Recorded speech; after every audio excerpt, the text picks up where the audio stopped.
బిస్మిల్లాహిర్ రహ్మానిర్ రహీం. అల్ అజీం 25. అల్ అజీం అల్లాయే సర్వోన్నతుడు సర్వాధికుడుని అల్లాహ్ అల్ అజీం అనే పవిత్ర నామం సూచిస్తుంది. స్థిర చరాలన్నింటికన్నా గొప్పవాడైన ఆయన ఎప్పుడూ స్థిరంగా ఉండేవాడే. ఆయన అభిష్టం మేరకు ఆయన ఆజ్ఞతో ఉనికిలోకి వచ్చిన ఈ ప్రపంచ వ్యవస్థనంతటినీ రెప్పపాటు గడియలోనే ఆయన తలుచుకుంటే వినాశం పాలు చేయవచ్చు. అల్లా మన మేధకు బుద్ధికి ఊహకు అందనివాడు, గొప్పవాడు. ఆయన మన పట్ల కనబరిచే ఉదారగుణం దయాద్రత క్షమాగుణంతోనే ఆయన ఎంత గొప్పవాడో అంచనా వేయవచ్చు. కాబట్టి ఆయన ఒక్కడే ఆరాధనకు పూజకు అర్హుడు, తగినవాడు. వాస్తవానికి పూజింపబడేవాడు అందరికంటే సర్వాధికుడై ఉండాలి. మన పట్ల కరుణ గలవాడు కాబట్టి మన మార్గదర్శకం కోసం ఆయన ప్రవక్త సల్లల్లాహు అలైహి వసల్లంను ప్రవింపజేశాడు. ఆపై సర్వ సూచనలు ఆదేశాలు నిండిన గ్రంథం దివ్య ఖురాన్ను ఆతురింపజేశాడు. మానవ నైజానికి సరిపడే ధర్మం ఇస్లాంను మన కోసమే పంపాడు.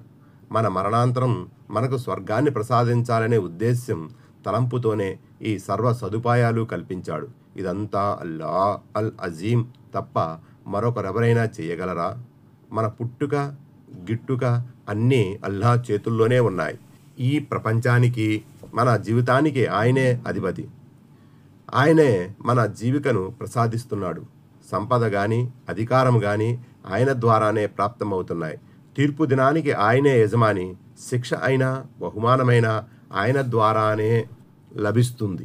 కాబట్టి అన్నింటికన్నా అందరికన్నా అల్లాహ్ అల్ అజీం మాత్రమే గొప్పవాడు, అధికుడు. నేరస్తులకు నరకాన్ని, సజ్జనులకు స్వర్గాన్ని ఆయనే ప్రసాదిస్తాడు. అయితే ఆయన ఆగ్రహం కన్నా అనుగ్రహమే మిన్న. మనం అల్లాహకు మాత్రమే భయపడాలి, ఆయన్నే వేడుకోవాలి. ఆయన శిక్షకు పాత్రులయ్యే పనులు చేయకుండా బహుమానాలు అందుకునే సదాచరణలు చేయడానికే ప్రయత్నిద్దాం. మన ఆచరణల అనుసారమే పరలోక ప్రతిఫలం లభిస్తుంది. కాబట్టి ఆయన తప్ప మరొకరెవరిని ఆరాధించకుండా ఉండేందుకు మన కృషి సాగాలి. సర్వ మానవాళికి అల్లాను మాత్రమే ఆరాధించే సద్బుద్ధిని ఇవ్వాలని, తద్వారా అందరినీ ఆయన నరక జ్వాలల నుండి కాపాడి స్వర్గాన్ని ప్రసాదించేలా చేయాలని ఆశిద్దాం. ఒకవేళ అల్లా అనుగ్రహము ఆయన కారుణ్యము మీ మీద లేకపోతే మీలోని ఏ వ్యక్తి పరిశుద్ధుడు కాలేడు. దివ్య ఖురాన్ 24:21.